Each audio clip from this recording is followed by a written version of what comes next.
جو لوگ اللہ پر ایمان لائیں، کہیں کہ ہمارا رب اللہ ہے، پھر اس پر جم جائیں، ان پر فرشتوں کا نزول ہوتا ہے، نہ کوئی غم کرو نہ خوف، خوشیاں مناؤ جنت کی جس کا تم سے وعدہ کیا گیا تھا۔ اللہ کی ربوبیت پر اطمینان جب انسان کو ہو جاتا، میرا رب اللہ ہے، ربی اللہ، انسان کے لیے نہ کوئی کھٹکا، نہ کوئی خطرہ، نہ کوئی خوف، نہ کوئی حزن۔ جو کچھ ہو رہا ہے کس کے اذن سے ہو رہا ہے؟ اللہ کے اذن سے۔ اللہ کے اذن کے بغیر پتہ تک نہیں ہلتا۔ یہ کوئی اندھا بہرا مادہ نہیں ہے جس سے مجھے کوئی خوف ہو۔ اندھا بھینسا چلا آ رہا ہو، اس سے تو ڈرنے کا ہر انسان کو ڈرنا چاہیے، نہ معلوم کس کو ٹکر مار دے۔ لیکن نہیں، اس کائنات کو چلانے والا ایک سمیع و بصیر خدا ہے، وہ جو میرا دوست ہے، میرا ولی ہے۔ اللہ ولی الذین آمنوا یخرجہم من الظلمات الی النور۔ اللہ اہل ایمان کا ولی ہے، ساتھی ہے، پشت پناہ ہے، مددگار ہے، حمایتی ہے۔ بتائیے جسے یقین ہو جائے کہ اللہ میرا مددگار، اللہ میرا محافظ، اللہ میرا پشت پناہ، اللہ میرا حمایتی، اس کے لیے کوئی خوف ہوگا؟ اس سے کوئی ڈر ہوگا؟ میں مثال دیا کرتا ہوں ایک بہت سادہ، پنجاب کے دیہات کی۔ تو بڑا چودھری ہے اور کوئی غریب کسان ہے۔ اس غریب کسان کے جانوروں کو ہر وقت اندیشہ ہوگا چوری کا، کوئی میری بھینس کھول کر نہ لے جائے، کوئی میرا بیل کھول کر نہ لے جائے۔ لیکن جس کے بارے میں یہ سب کو معلوم ہو کہ وہ جو بڑا چودھری ہے وہ اس کا دوست ہے، اس کی بچیا کو کوئی خوف ہوگا؟ اس کی بھینس پر کوئی ہاتھ ڈالے گا؟ اسے کوئی اندیشہ ہوگا؟ نہیں۔ کیوں؟ کہ وہ بڑا چودھری، بڑا اس کا یہاں کا سردار، جاگیردار، سب کو معلوم ہے وہ میرا دوست ہے، کوئی میرے خلاف اقدام نہیں کر سکتا۔ اس دنیا میں یہ چھوٹی سی بات اگر آپ کے دلی اطمینان اور سکون کا باعث بن سکتی ہے تو ذرا تصور کیجئے۔ میں لفظ تصور استعمال کروں گا صرف اس لیے کہ اس کا ہم جس کو کہتے ہیں ادراک اور شعور کر نہیں سکتے، اگر کے ساتھ کر سکتے۔ اگر یقین ہو کہ اللہ میرا مددگار اور یقین ہو کہ اللہ ہر آن میرے ساتھ ہے، پھر کوئی خوف، کس کا خوف؟ کوئی شے اللہ سے بالاتر ہے؟ کوئی قوت اس سے زیادہ طاقتور ہے؟ کوئی اس کے ارادے کو بدلنے والا ہے؟ کوئی اس کی مشیت کے آڑے آنے والا ہے؟ یہی بات ہے جو حضور نے فرمائی۔ یہ ایمان کا حاصل ہے لب لباب، کہ دیکھو اچھی طرح اس بات کو ذہن نشین کر لو، اگر تمام انسان مل کر تمہیں کوئی نقصان پہنچانا چاہے نہیں پہنچا سکتے، مگر جو کچھ اللہ نے لکھ دیا ہو، اور تمام انسان مل کر تمہیں کوئی نفع پہنچانا چاہے نہیں پہنچا سکتے، مگر وہ شے جو اللہ نے طے کر دی ہو۔ آپ پھر میں کہوں گا ذرا طاری کیجئے، اسے فرض کیجئے، اسے سوچئے۔ اگر اس حدیث پر ہمارا دل ٹھکا ہوا ہو تو کسی سے ڈر ہوگا؟ یہ مجھے نقصان نہ پہنچا دے، یہ میری رپورٹ خراب نہ کر دے، یہ میری انکریمنٹ نہ رکوا دے، یہ میرا یہ نہ بگاڑ دے، یہ میرا یہ نقصان نہ پہنچا دے۔ اس کا ڈر، اس کا ڈر، اس کا خوف، اس کی خوشامد، اس کے لیے جا کر طرح طرح سے اپنی عزت نفس کو ذلیل کروانا اس کے سامنے، یہ سب کچھ کیوں کرتا ہے انسان؟ جب سمجھتا ہے کہ اس کے ہاتھ میں میرا کوئی نفع ہے، اس کے ہاتھ میں میرے لیے کوئی ضرر ہے، یہ مجھے کوئی گزن پہنچا سکتا ہے، یہ مجھے کوئی نقصان پہنچا سکتا ہے، یہ میرا کوئی کام بنا سکتا ہے، یہ میری کوئی ضرورت پوری کر سکتا ہے، اسی کا نام شرک ہے۔ جہاں آپ نے یہ سمجھا کہ غیر اللہ کے اندر کوئی طاقت موجود ہے، وہی شرک ہے۔ بتوں سے تجھ کو امیدیں، خدا سے نو امیدی، مجھے بتا تو صحیح اور کافری کیا ہے؟ شرک تو یہ ہے۔ جس پر بھی تمہیں یہ خیال ہے، کلمہ ہے یہ کلمہ سوم، لا حول ولا قوت الا باللہ، ذرا اس پر دل کو کبھی اگر آپ تصور کریں، پھر فرض کریں، دل ٹھک جائے اس پر، کوئی طاقت نہیں۔ یہی بات تھی جو شیخ عبد القادر جیلانی رحمۃ اللہ علیہ نے اپنی وصیت میں اپنے بچے سے کہی. 11ویں دینے والے ہیں، لیکن حضرت شیخ عبد القادر جیلانی کی وصیت اور تعلیمات کو کتنے لوگ ہیں کہ جانتے ہو؟ یہ جن مقامات تک پہنچے ہیں وہ کس چیز کی بدولت پہنچے؟ انہوں نے جو پیغام دیا وہ کیا تھا؟ اے میرے بچے، جس طریقے سے قرآن مجید میں حضرت لقمان کی نصیحتیں جو ہے نقل کر دی گئی ہیں، میں یہ عرض کروں گا بالفرض اگر قرآن حضرت عبد القادر جیلانی کے بعد نازل ہوا ہوتا تو شیخ عبد القادر کی یہ نصیحتیں بھی قرآن میں درج ہوتی. اتنی اونچی نصیحتیں ہیں. اے میرے بچے، اس حقیقت کو ذہن نشین کر لے، لا فاعل فی الحقیقت ولا مؤثر الا اللہ. اس کائنات میں نہ کوئی فاعل حقیقی ہے نہ مؤثر حقیقی ہے سوائے اللہ کے. کسی شے میں کوئی تاثیر نہیں اگر اللہ نہ چاہے. آگ جلا نہیں سکتی اگر اللہ نہ چاہے. پانی ڈبو نہیں سکتا اگر اللہ نہ چاہے. زہر ہلاک نہیں کر سکتا اگر اللہ نہ چاہے. کوئی چیز فائدہ نہیں پہنچا سکتی اگر اللہ نہ چاہے. تو در در پہ کیوں سر جھکاتے ہو؟ در در پر کیوں جبیں سائی کرتے ہو؟ سب کے سامنے کیوں ہاتھ پھیلاتے ہو؟ ایک اللہ سے مانگو، ایک اللہ کے سامنے زمین پر اپنی جبین رکھو. لا فاعل فی الحقیقت ولا مؤثر الا اللہ. نظر آتا ہے ہمیں کہ پانی پیاس بجھا دیتا ہے. پیاس بجھانے کی صلاحیت پانی میں نہیں ہے، اللہ کے اذن سے. کھانا بھوک مٹا دیتا ہے. بھوک مٹانے کی صلاحیت کھانے میں نہیں ہے، اذن رب میں ہے. دیکھیے یہی یقین تھا. حضرت موسیٰ علیہ السلام کا واقعہ یاد کیجئے. سامنے سمندر آ گیا ہے، قوم دیکھتی ہے پیچھے کہ گرد و غبار کا طوفان ہے. معلوم ہوا کہ فرعون اپنے لشکر سمیت آ گیا ہے. لشکر جب چلتا تھا تیز رفتاری کے ساتھ تو گرد و غبار کا جو طوفان اٹھتا تھا اس کا تصور کیجیے. اور لمحہ بلمحہ وہ قریب آ رہا ہے. پوری قوم نے کیا کہا؟ اے موسیٰ انا لمدرکون، اے موسیٰ ہم کو پکڑے گئے.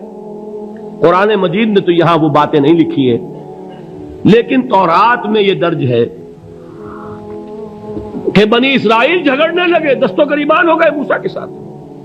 موسیٰ ہمیں یہاں مروایا لا کر، اس سے تو ہم ہی بہتر تھے. وہاں کھانے کو ملتا تھا، زندگی تو تھی، بیگار ہم کر رہے تھے، موت تو نہیں تھی.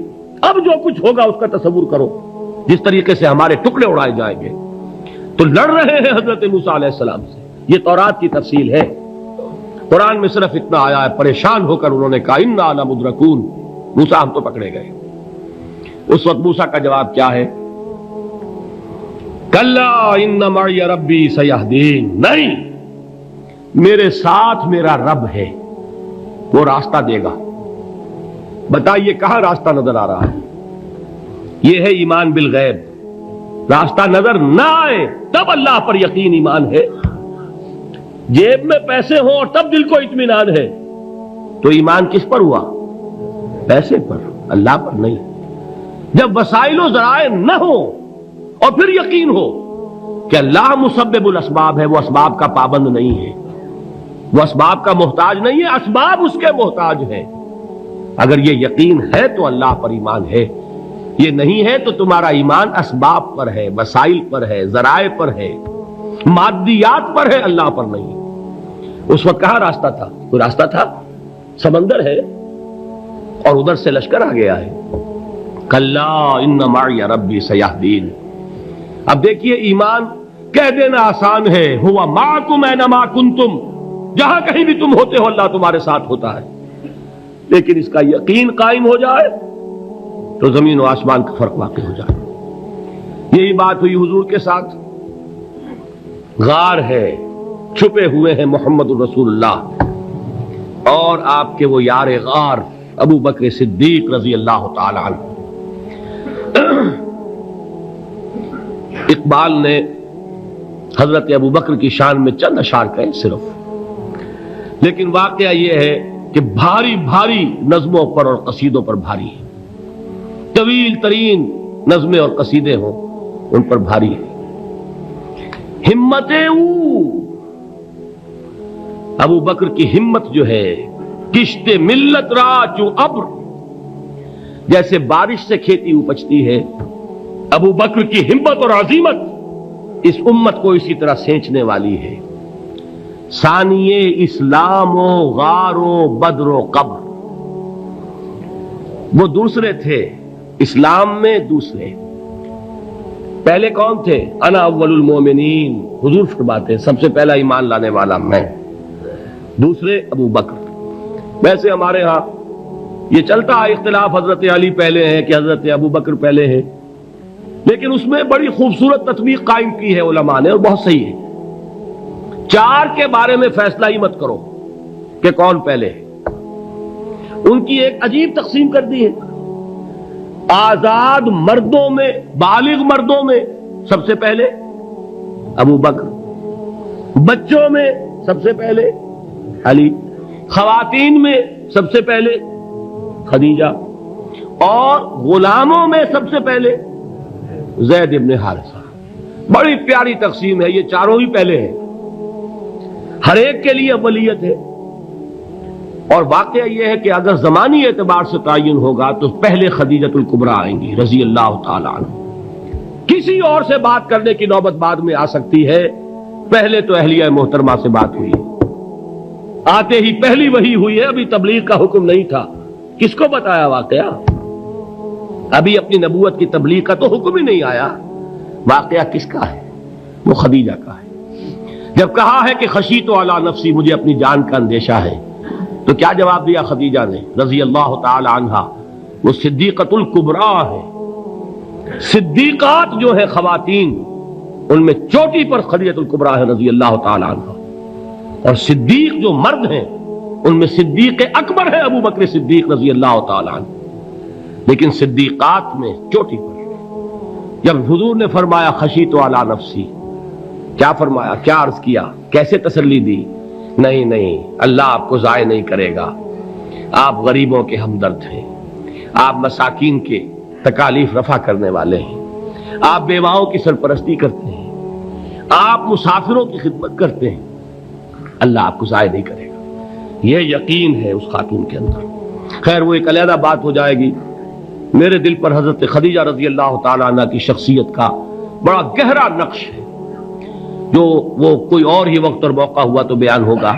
بہرحال اقبال نے ایک مصرے میں جو چار اولیتیں جمع کر دی ہیں، ہمت او کشت امت را چو ابر، ثانی اسلام و غار و بدر و قبر۔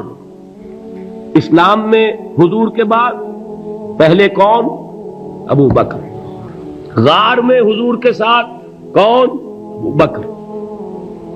بدر کی رات اللہ کا رسول سربسجود وہ جھاڑ، وہ گھاس پھوس کی جو جھوپڑی بنائی گئی تھی، اور وہاں تلوار ننگی لے کر پہرا دینے والا کون؟ ابو بکر۔ اور اس حجرہ عائشہ میں محمد کے بعد سب سے پہلے دفن ہونے والا کون؟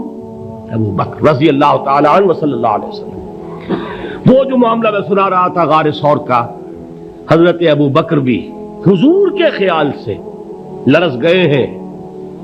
آپ کو یاد ہوگا کہ جا کر پہلے تمام جتنے سوراخ تھے انہیں بند کیا ہے، ایک سوراخ رہ گیا تھا جس کو بند کرنے کے لیے کوئی کپڑا نہیں تھا، وہاں اپنی ایڑی رکھی ہے، تب کہا ہے حضور سے تشریف لائیے، اور اپنے زانو پر حضور کو لٹایا ہے، اور وہاں کسی موذی جانور نے کاٹا ہے، حضور کی آنکھ لگ گئی تھی اس وقت، اس بل کے اندر جو بھی بچھو ہے کیا ہے واللہ عالم، اس نے کاٹا ہے۔ اس کی تکلیف کی وجہ سے ابو بکر کی آنکھوں سے آنسو ٹپک گئے، حضور کے چہرے مبارک پر پڑے ہیں، تو حضور جاگے ہیں، معاملہ کیا ہے؟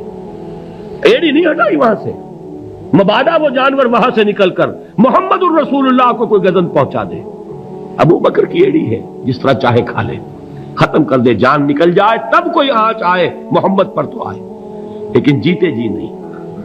وہ ہے ابو بکر حضور کے خیال سے۔ اس وقت حضور نے پھر اپنا لعاب دہن لگایا ہے، اور اس سے پھر آپ کی تکلیف ختم ہوئی۔ جیسے خیبر میں حضرت علی کی آنکھ دکھ رہی تھی، اس کو جو شفا حاصل ہوئی ہے وہ بھی حضور کے لعاب دہن سے ہوئی۔ تو بہرحال اس وقت انہوں نے کہا ہے کہ اے نبی یا رسول اللہ، اگر اس وقت ان میں سے کسی نے غیر ارادی طور پر بھی اپنے قدموں کی طرف جھانک لیا تو پکڑے جائیں گے۔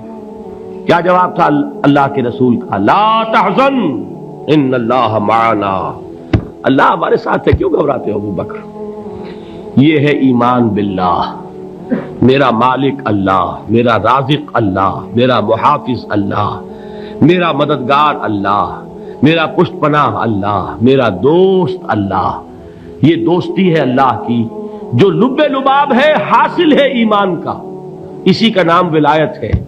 اولیاء اللہ کے سروں پر سینگ نہیں ہوتے، جس کے دل میں ایمان راسخ ہو چکا ہو وہی اللہ کا ولی ہے، جسے اللہ پر یقین ہو چکا ہے وہی اللہ کا ولی ہے، جسے یقین ہے اللہ میرے ساتھ ہے، میرا مددگار، میرا پشت پناہ، میرا ساتھی، میرا دوست، میرا محبوب، میرا محب۔ اللہ اہل ایمان سے محبت کرتا ہے۔ واللہ یحب الصادقین، ان اللہ یحب الذین یقاتلون فی سبیلہ صفا کانہم بنیان مرصوص۔ اللہ محبت کرنے والا، اہل ایمان محبوب، اور اہل ایمان محبت کرنے والے اللہ محبوب۔ والذین آمنوا اشد حبا للہ۔ آپ تصور کیجئے جسے یہ رشتہ ایمان یا رشتہ ولایت حاصل ہو جائے، الا ان اولیاء اللہ لا خوف علیہم ولا هم یحزنون، آگاہ ہو جاؤ، اللہ کے دوستوں کے لیے نہ کوئی خوف ہے نہ کوئی حزن ہے۔